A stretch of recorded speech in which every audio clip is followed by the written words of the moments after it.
A lo largo de la historia, los ataques a los lugares de culto se han dado en multitud de ocasiones, usándose para avivar el odio entre los creyentes. Lamentablemente, es un capítulo de la historia de la humanidad que aún en nuestros días se sigue repitiendo.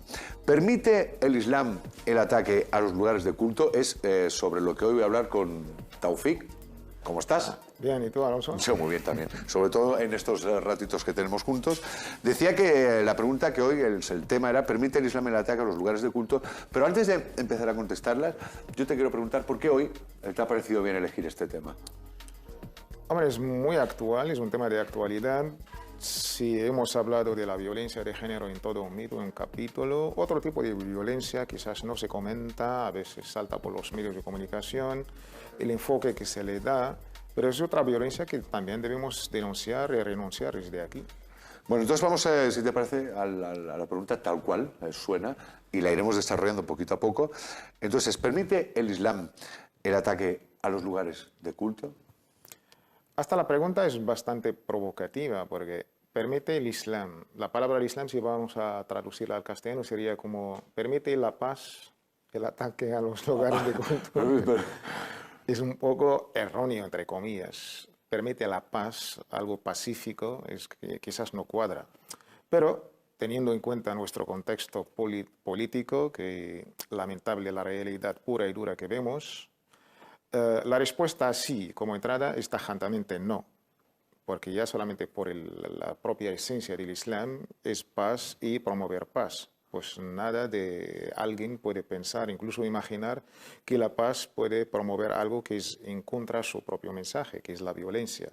Es totalmente no, incluso por textos sagrados coránicos, por textos sagrados del mismísimo profeta Muhammad, la paz sea con él, e incluso por la propia praxis, la práctica histórica, cronológica desde el primer califa, que pues nos da la respuesta tajantemente no.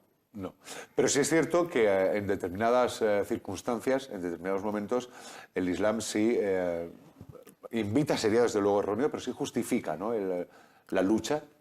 La religión siempre ha sido utilizada, instrumentalizada, manipulada por sus propios adeptos. No solamente pasó en la historia del Islam y de los musulmanes, pasó algo semejante igual con los cristianos, con los judíos, con los hindús. La manipulación por el ser humano es algo que ya es constante y lo vemos en todas las culturas, en todas las religiones. Pero esto no justifica, pues, hacer todo un veredicto moral, ético, sobre toda una religión. Debemos hacer juicios de hechos, nunca juicios de valor. Entonces conviene que aclaremos exactamente en qué momentos, que según me has explicado antes, serían dos. Defensa propia y proteger lugares sagrados, que es los casos en los que se justificaría la lucha, es la yihad. Sí. ¿No? La parte armada del yihad, la lucha o el esfuerzo para combatir esta parte del combate o la lucha armada, está muy limitada, restringida en Islam, salvo, como tú bien has dicho, en dos ocasiones. Una, que es por lógica, por legitimidad incluso, la propia defensa. Que eso lo puede entender cualquier mundo. Si alguien entra en tu casa con la intención de destruirla, matar a tus hijos y arruinarte, bueno, y matarte, pues tú debes defenderte, ¿no? Es la última, quizás, solución que te queda. Y esto está legitimado y legislado en todos los decretos internacionales, nacionales, las constituciones de cada país. El Islam no va a ser ajeno de todo esto. Es que es muy comprensible. Y la otra es incluso para promover la paz y proteger incluso los lugares de culto. Es algo tan, digamos... Aquí hay que matizar una cosa muy importante. Proteger los lugares de culto... los propios, pero también los lugares de culto a lo mejor de otras religiones, de otro tipo de los propios es obvio. Pero cuando habla el Islam de proteger los lugares de culto a otras religiones, ahí donde está quizás el punto de interés, que muchísima gente lo desconoce. La legislación... Más curiosamente, ahora, solamente por decirlo, las mezquitas es el último que aparece, ¿no? En la área coránica, exactamente. Que las vamos a ver enseguida. Sí, es que la filosofía, ¿por qué se ha legislado esta lucha o este combate en el Islam? Lo que mucha gente lo conoce como el yihad, aunque en otros capítulos ya hemos explicado que es el yihad. El yihad es todo el esfuerzo para hacer bien. Lucha. Una faceta es esta parte de lucha y armada cuando ha sido atacado.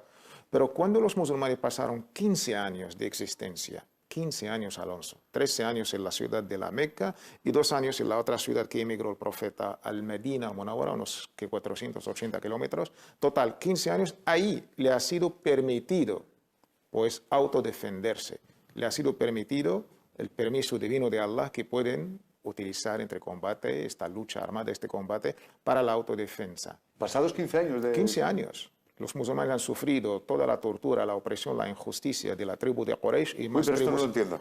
No entiendo, porque de hecho el texto que les vamos a enseñar es del Corán. Del Corán, pero después de pasar 15 años, porque Muhammad empezó a propagar su mensaje en la tribu de Quraysh y ha sobrevivido contra la injusticia, la opresión, 13 años más 2, después de que ahí ya los musulmanes ya ahora tenéis el permiso de Allah para autodefenderse.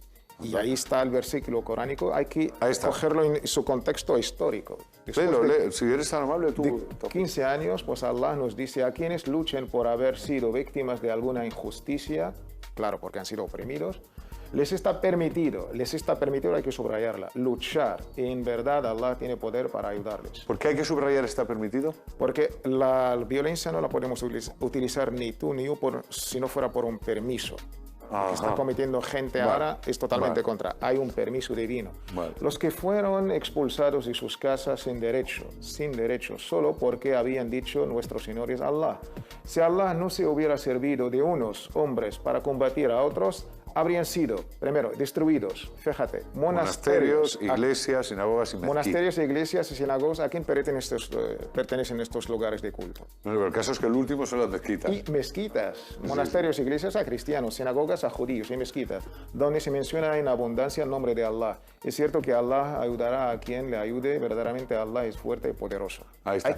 Pero yo quiero, perdóname que sea pesado, pero yo creo que sí, si tengo dudas te las quiero volver a preguntar. No me ha quedado claro lo de los 15 años. O sea, si está puesto en el Corán que digamos que es...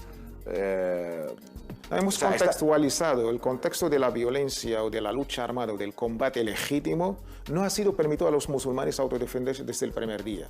Vino Muhammad, la paz sea con él, empezó a predicar su mensaje, ha tenido adeptos, ha sufrido torturas, injusticias, opresiones, hostilidades, pero no se ha defendido. ¿Por qué? Porque ha sido esta manera de educar. Primero hay que educarse, hay que propagar los principios. Los principios no se van a arraigar en tu corazón por la violencia, sino por el convencimiento. Y también hay que educarse a tener paciencia, a sacrificarse por los principios. O sea, aguantar hasta que ya llega un límite. Arraigar los principios, no por la violencia, sino por el diálogo y por la divulgación y por, el diálogo de la razón contra la razón. Bueno, me encanta.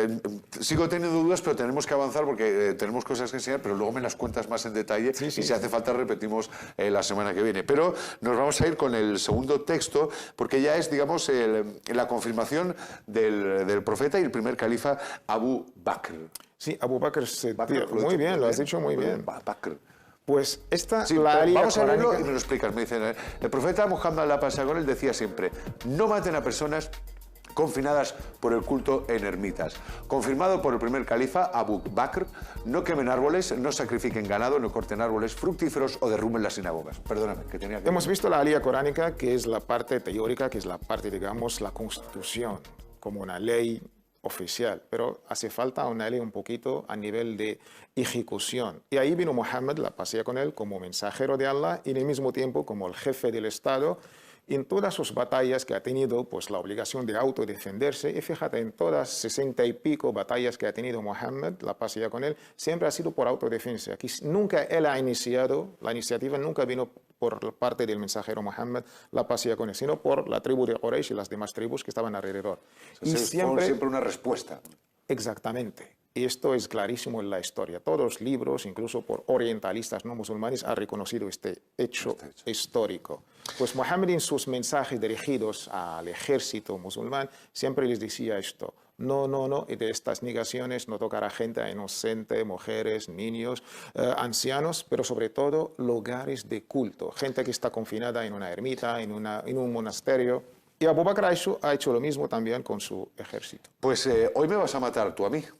Porque por mis dudas, por querer aclarar una cuestión, se nos ha ido el tiempo y hemos dejado en el tintero un tema muy importante, porque queríamos hablar de los recientes ataques a la sinagoga en Jerusalén, donde murieron 7 personas, y de cómo los medios han tratado ese asunto. Yo te voy a pedir que no se nos olvide y que para el martes que viene empecemos con eso. O si quieres, y Gloria te lo permite, pues en el momento en el que sea.